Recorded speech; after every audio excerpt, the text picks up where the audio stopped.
Ya, shalom semuanya, selamat pagi.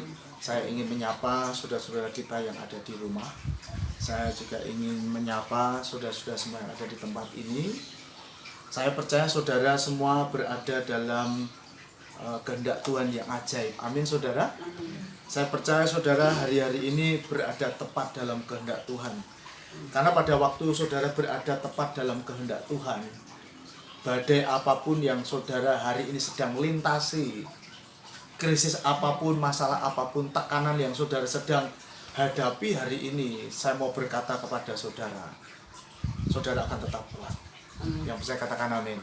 Ya, saudara, minggu yang lalu kita sudah belajar tentang bagaimana saudara bisa berdamai dengan badai. Sama seperti saudara memiliki hubungan yang baik dengan sesama, oleh karena saudara mengalami atau mengetahui sifat orang-orang yang ada di sekitarmu. Sehingga ketika engkau mengetahui sifat orang-orang yang ada di sekitarmu dan engkau bisa beradaptasi dengan mereka, maka kehadiran mereka tidak membuat atau mendatangkan masalah buat saudara. Amin saudara. Hal yang sama berlaku dalam hal badai. Badai, krisis, masalah, tekanan yang terjadi dalam hidupmu itu tidak akan merugikan kamu selama kamu mengerti sifat badai itu. Kemarin kita sudah belajar bahwa ada 10 sifat dari badai. Saya akan lanjutkan cepat karena Tuhan gerakkan saya untuk masuk ke topik yang lainnya. Kemarin kita sudah belajar bahwa badai itu alami. Ya, artinya selama saudara dan saya berada dalam wadah atau ka'bah atau bait yang sifatnya ini alami, saudara akan mengalami masalah, saudara akan mengalami badai. Jadi nggak usah terlalu lebay atau alay atau shock ketika saudara mengalami badai. Yang percaya katakan amin. Jadi saudara harus santai saja, karena saudara tahu badai itu alami. Yang kedua, kemarin saya katakan badai itu sifatnya sementara atau tidak permanen. Sesuatu yang tidak permanen itu sesuatu yang ada batas waktunya, ada kedaluarsanya. Jadi kalau hari-hari ini saudara sedang mengalami badai, mengalami krisis, saudara jangan mengambil keputusan yang permanen untuk badai yang sifatnya tidak permanen. Amin saudara. Nah, yang ketiga, kemarin kita sudah belajar bersama bahwa badai itu bergerak saudara. Dia moving, dia bergerak. Artinya apa? Tidak selamanya dalam hidupmu, dalam keuanganmu, dalam posisimu, dalam bisnismu, itu badai bergeraknya di satu area itu tertentu. Dia akan bergerak dari kondisi atau area hidupmu yang satu kepada area kehidupanmu yang lainnya.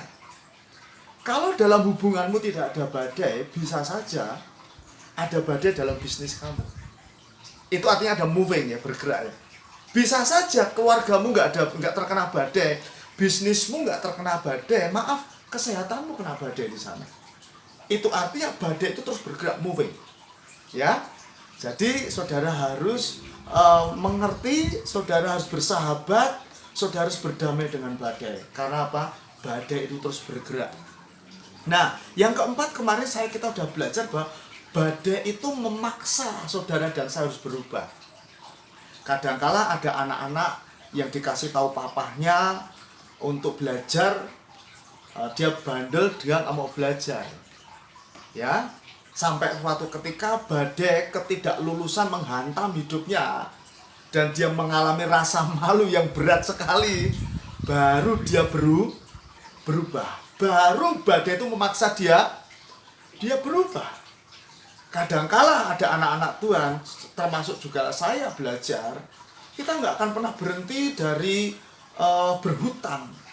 Sebelum badai penagih hutang itu datang, bisa melucuti hak saudara dan hak saya, sampai kita dipermalukan sedemikian rupa, sehingga kita memaksa berubah untuk tidak lagi berhutang. Setuju saudara?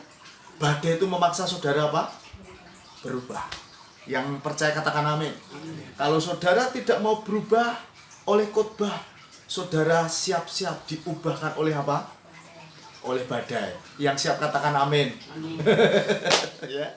Nah, saudara, kembali lagi Badai itu mengembalikan keaslian saudara. Yang tadinya saudara suka berdoa, yang tadinya saudara suka puasa, yang tadinya saudara senang ke gereja bersama-sama keluarga, ya. Begitu keadaan sudah berubah, ekonomi saudara berubah, pakaian saudara sudah berubah, branded yang saudara pakai sudah berubah, tiba-tiba saudara mencium bau-bau kerohanian itu sudah alergi. Tangkap ya saudara? Mencium puji-pujian saudara ngomong berisik. Melihat orang-orang ke gereja ngomong sok munafik. Tapi ingat saudara, badai akan datang hidupmu, badai akan ngorek kekuatanmu sehingga memaksa engkau kembali bersujud. Ya, mengatakan aku perlu engkau Tuhan. Saudara benar-benar akan dibalikan kepada kondisi asli saudara. Saudara akan kembali berdoa. Saudara akan menghargai orang-orang yang mencari Tuhan.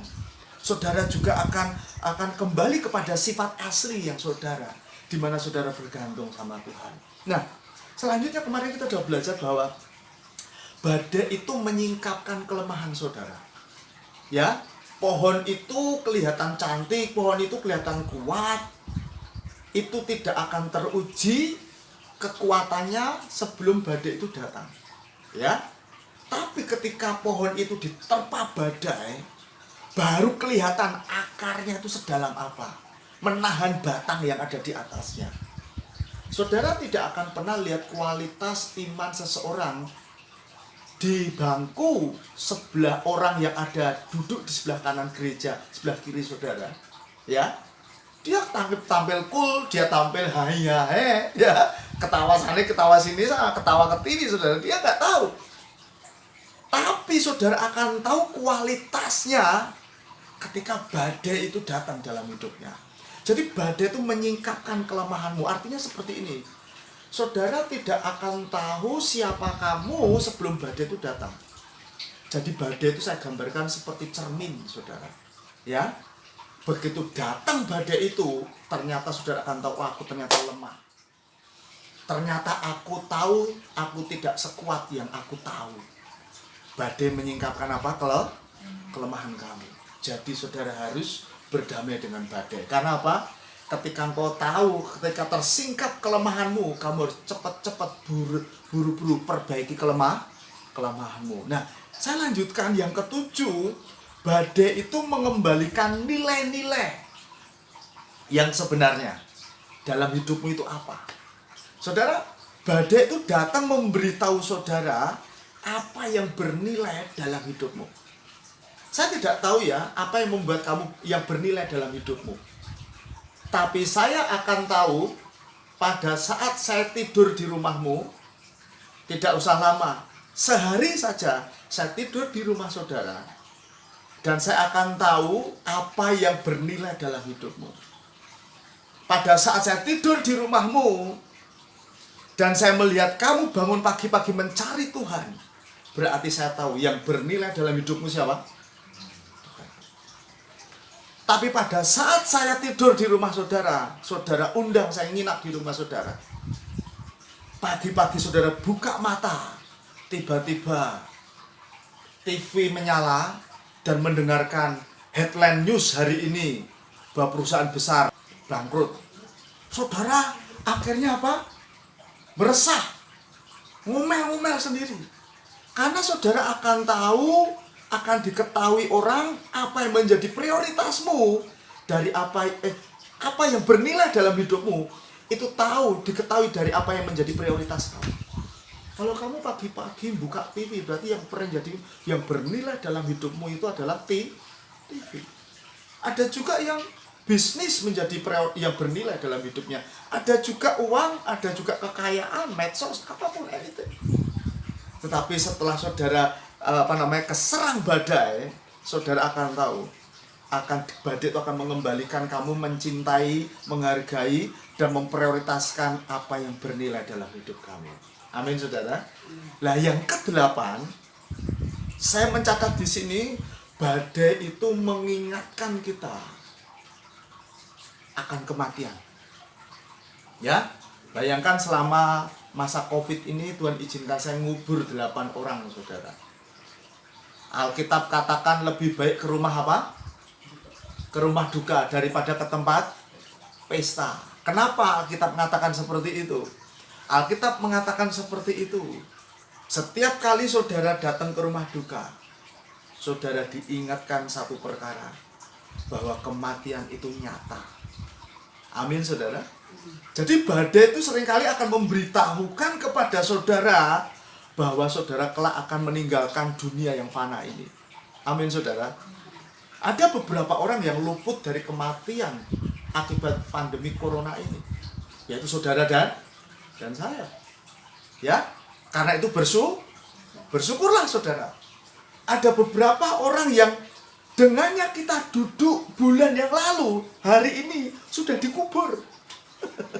Ya, beberapa bulan yang lalu saya masih duduk, masih ngobrol dengan jemaat, saudara. Jemaat itu sudah sepuh, dia punya kerinduan ke gereja. Tapi beberapa minggu yang lalu, orang yang sama saya kuburkan. Kenapa? Kena badai. Badai apa? Sakit penyakit.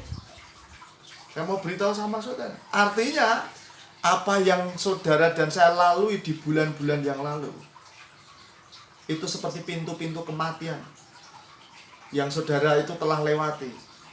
Kalau hari ini, kalau malam ini saudara sudah melewati malam pintu kematian, bersyukurlah saudara.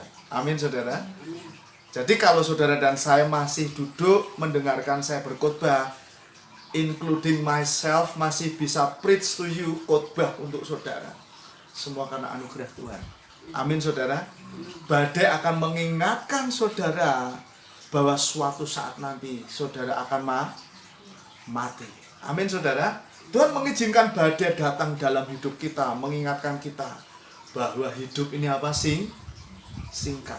Yang setuju katakan amin. Saudara, nggak mungkin saudara hidup selama-lamanya di atas muka bumi ini. Amin, saudara. Bahkan ada orang-orang yang tidak masuk ke bulan yang akan datang.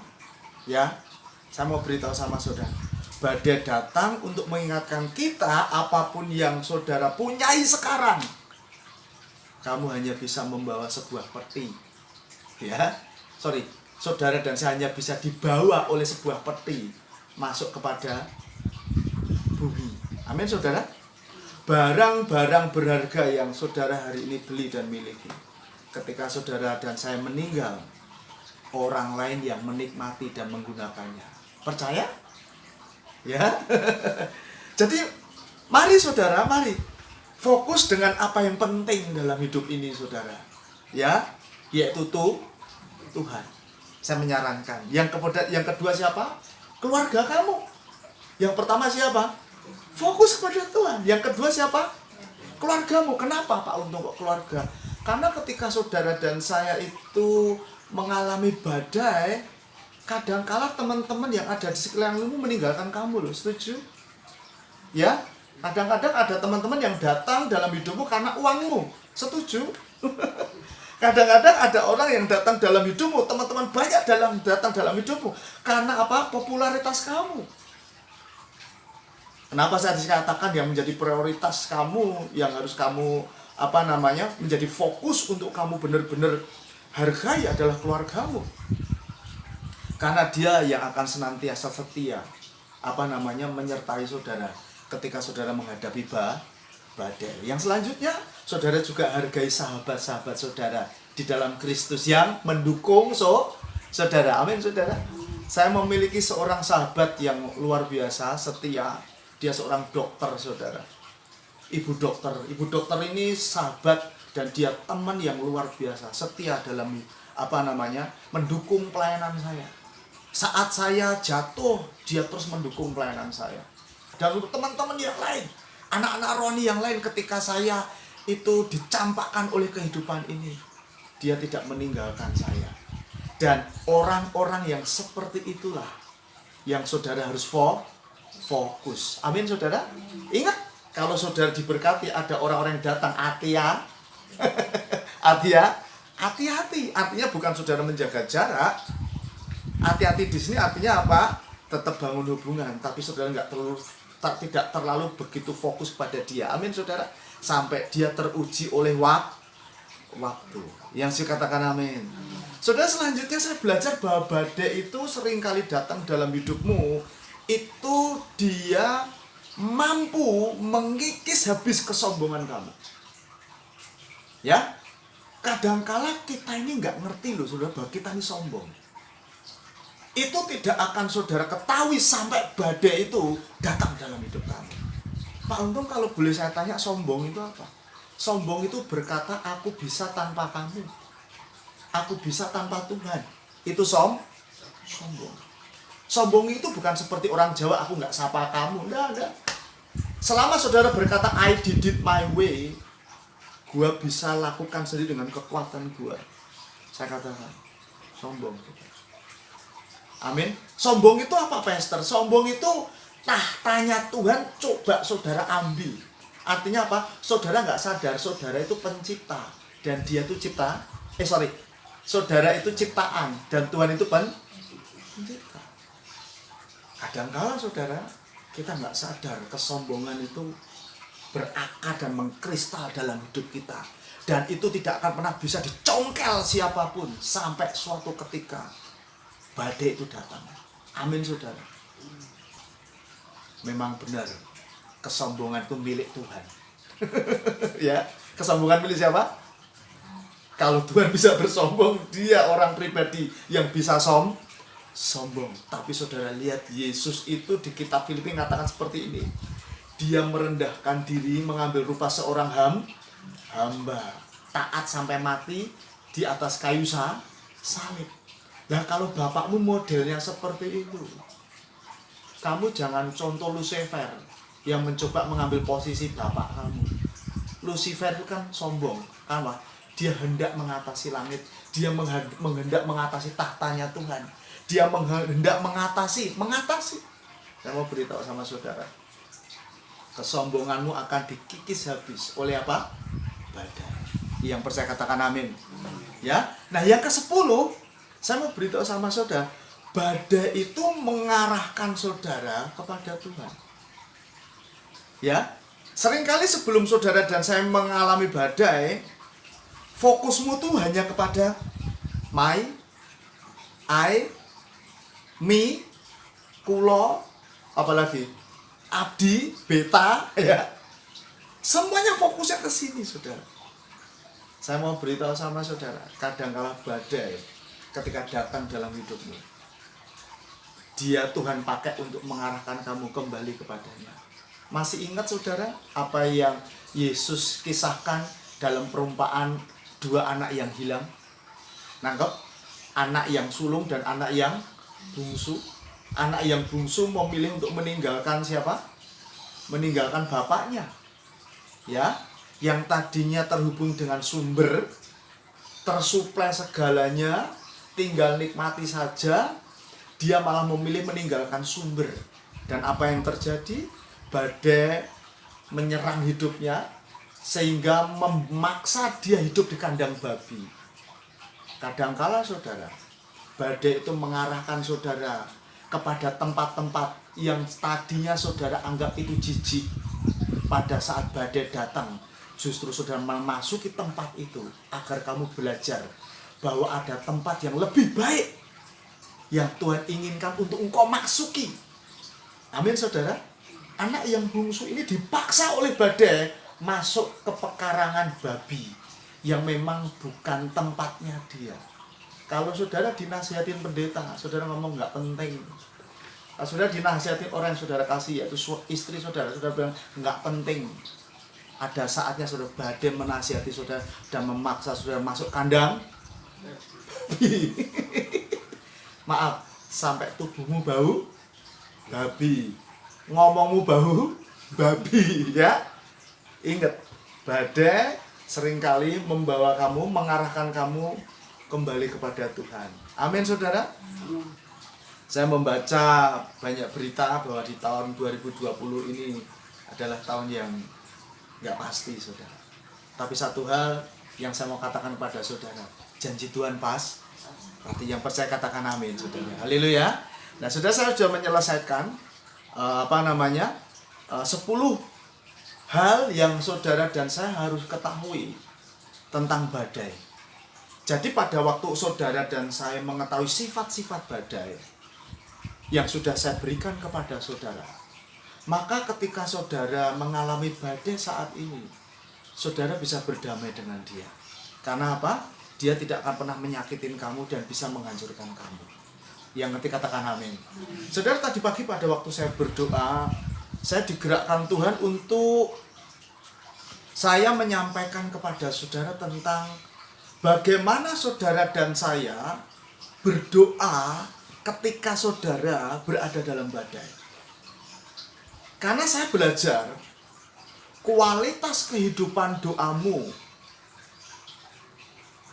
pasca badai itu sangat berbeda dibandingkan, tadi sebelum badai ya. Sebelum badai itu beda dibandingkan dengan setelah kamu melewati badai.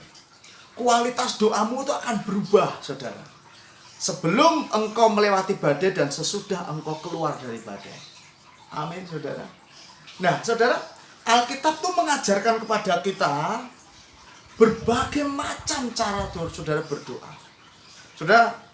Saudara pernah mendengar ada doa-doa terobosan, doa kesembuhan ilahi, ada doa dan disertai puasa, ada doa syafaat.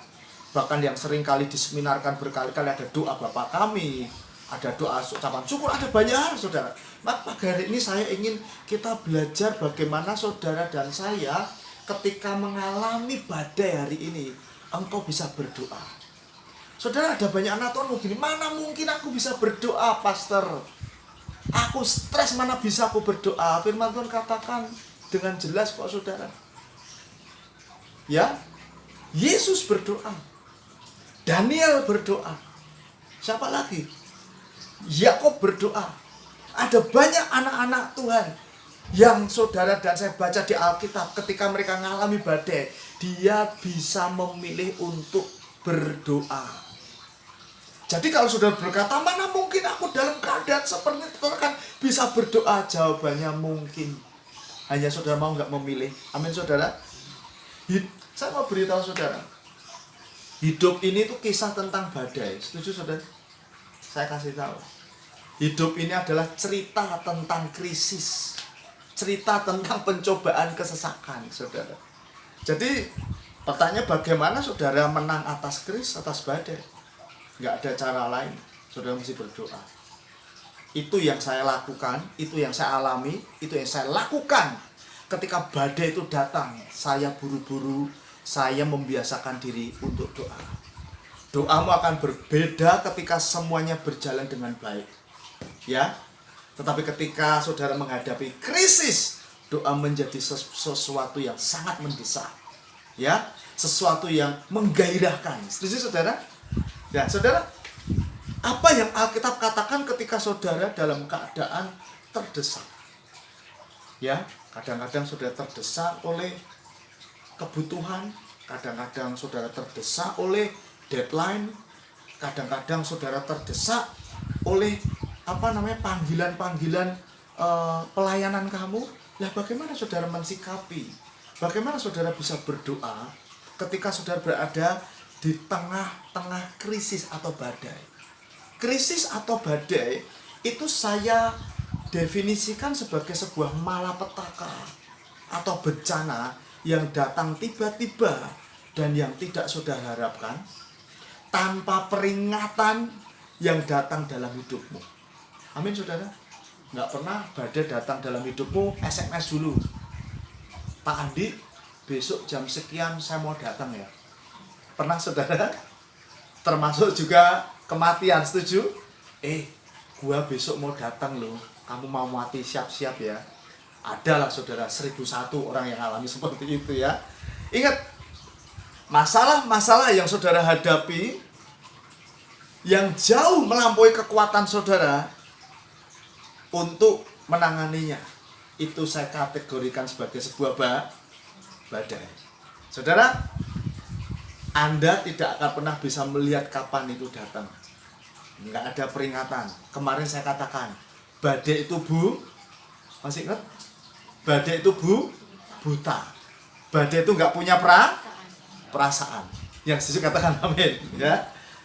Saya percaya saudara, dalam hidup ini saudara dan saya itu senantiasa, bahkan hampir setiap hari itu ngadapin badai, ngadapin krisis. Itu bisa di rumah tanggamu, itu dalam kesehatanmu, dalam pernikahanmu, keuanganmu, ya. Tiba-tiba saja saudara nggak ada hujan, nggak ada angin, HRD panggil saudara dan tiba-tiba sudah dipecat. Itu badai. Kadangkala ada anak muda, nggak ada hujan, nggak ada angin, om. Kenapa? Aku diputus. Ketika saudara kadang-kadang kehilangan orang yang saudara kasihi, tiba-tiba saja. Saudara, saya punya teman sahabat yang beberapa minggu yang lalu dia dipanggil Tuhan. Beliau itu memberikan kepada kami untuk rukonya 3 itu dipakai untuk pelayanan. Masih muda saudara. Dan adiknya dia bilang begini, ini badai tiba-tiba datang Pak. Kemarin kami baru bercengkrama, kami ngomong begini. Malam ditelepon, dia sudah dipanggil Tuhan. Ya, kadangkala saudara keluar dari ruangan dokter dan ada selembar surat yang menyatakan saudara didiagnosa sakit tertentu. Itu badai. Jadi saudara dan saya setiap hari berurusan dengan badai. Nah, bagaimana saudara harus berdoa ketika saudara dan saya nggak bisa melakukan apa-apa atas situasi saudara? Apa yang saudara harus lakukan ketika badai itu datang dalam hidupmu? Nah, hari ini, tadi pagi, Tuhan gerakkan saya untuk belajar dari seorang raja yang namanya Yosafat. Yosafat itu artinya God is my judge. Tuhan adalah hakimku. Kalau Tuhan menjadi hakimmu, Dia akan selalu berpihak kepadamu. Yang suka katakan amin. Haleluya saudara. Saudara tahu nggak saudara? Raja Yosafat itu raja yang saya mau katakan pada saudara, yang pernah dicatat dalam perjanjian lama, adalah raja yang mengasihi Tuhan. Ini raja yang melayani umat Tuhan dengan baik. Ini raja yang memimpin orang-orang Israel mengalami pembaruan kehidupan spiritualnya hebat saudara. Ini raja yang membawa kebangunan rohani di Israel. Ia salah satu dari raja yang bisa membalikkan hati rakyatnya kepada Tuhan. Saya mau beritahu, biarlah ini juga menjadi obsesi saudara dan saya. Amin saudara. Untuk berdoa untuk bangsa kita hari-hari ini. Amin saudara. Nah, perhatikan baik-baik apa yang terjadi ketika Yosafat ini menjabat sebagai orang nomor 1 di Israel, di mana rakyat mulai kembali hidup menurut jalan-jalan Tuhan. Mari kita akan belajar dari hidup dari seorang raja yang bernama Yosafat ini. Ia seorang pemimpin yang dikagumi oleh rakyatnya, tapi sekaligus raja yang dibenci oleh musuh-musuh sekitarnya. Ingat ya saudara, saudara jangan pikir saudara mencintai kebenaran, saudara disukai oleh banyak orang. Jangan mimpi. Ya, ingat itu saudara. Saudara berbuat baik, jangan mikir orang senang sama saudara. Justru kadang-kala orang itu nggak suka. Yang setuju katakan amin. Tapi apakah membuat saudara berhenti melakukan yang baik? No. Saudara terus berbuat baik. Amin saudara. Saudara bayangkan Raja Yosafat ini melakukan apa yang baik di mata Tuhan, saudara. Hidupnya saleh, pemimpin yang solid. Maka di awal tadi saya katakan badai itu katakan badai itu alami. Jangan ngomong aku sudah baik setiap pelayanan, aku sudah memberikan persembahan persepuluhan, mendukung pekerjaan Tuhan, ikut yayasan A, B, C, dan D. Tuhan jahat Mas Untung? Enggak. Ya. Tadi dikatakan Yosafat ini raja yang the best loh. Coba bayangkan suatu hari, suatu pagi dia bangun dan mendapati dirinya didatangi badai. 3 bangsa lawan 1. Dia dikepung secara tiba-tiba saudara. Mari kita belajar di 2 Tawarikh 20 ayat yang kedua. Mari kita buka. Mari saya akan membacakan untuk saudara 2 Tawarikh 20 langsung di ayat yang kedua ya. Datanglah orang memberitahukan Yosafat, suatu laskar besar datang dari seberang laut Asin, dari Edom, yang menyerang siapa? Tuanku. Sekarang mereka di Haseson Tamar, yakni En Gedi. Saudara bayangin, nggak ada hujan, nggak ada angin. 3 bangsa, Moab, Amon, dan bangsa-bangsa yang lainnya itu bersekutu menyerang Yosafat. Ya, tiba-tiba krisis datang, badai datang melanda Yosafat. Yosafat tahu sesuatu yang buruk sedang datang, dan dia sadar dia nggak bisa menghentikan. Amin saudara. Ia tahu dalam 2 hari bangsanya pasti hancur. Bahkan dirinya sendiri, dia bisa baca, aku jadi budak nih pasti. Jadi tontonan orang lain. Saudara, orang-orang musuh-musuh Israel ini kalau habis perang, kalau dia bisa kalahkan bangsa lain, itu pemimpinnya kepalanya dipotong, dipancung, itu dipasang di pinggir jalan. Dipermalukan. Bayangkan Yosafat sudah, pikirannya tuh sudah kemana-mana. Setuju saudara? Jadi dia dengan kata lain, nggak ada kesempatan untuk membangun pasukan, nggak ada kesempatan untuk memperkuat benteng, nggak ada kesempatan untuk melatih berperang, ya tentara-tentaranya. Nah, situasi yang Yosafat hadapi saat itu situasi yang tidak terkendali. Badai selalu membuat saudara tidak bisa mengendalikan apapun. Yang pernah mengalami dan sedang mengalami katakan ya. Saudara, boleh saya katakan ya, Yosafat ini kehabisan tenaga. Dia nggak sempat latihan perang. Dia sudah membayangkan kekalahan telak dan besar, kehancuran negaranya saudara. Saya mau beritahu sama saudara satu hal sama. Mungkin hari ini saudara sedang menghadapi situasi seperti yang Yosafat hadapi. Saya tidak tahu badai itu tiba-tiba datang dalam hidupmu apa. Saudara ada dalam tekanan yang berat mungkin, stres, masalah dengan pasangan, dengan anakmu, dengan biaya kuliah anak kamu, dengan perhentian atau waiting room karena pandemik ini begitu lama, sehingga persediaan keuanganmu, depositomu mulai sudah habis. Saya mau beritahu sama saudara, belajar dari Yosafat. Amin saudara. Di sini kita akan belajar bagaimana Yosafat itu keluar dari krisis. Bagaimana Yosafat ini menang atas serangan tiba-tiba dari bangsa-bangsa yang ada di sekitarnya. Yang saya gambarkan itu sebuah badai yang besar, saudara. Saya mendapatkan ada 6 pelajaran yang saudara dan saya bisa teladani. Dari kehidupan Yosafat ini bisa menang atas badai dan keluar dari badai, saudara. Saudara, ketika saudara dan saya hari ini mungkin sedang mengalami krisis yang besar, mari belajar dari Yosafat.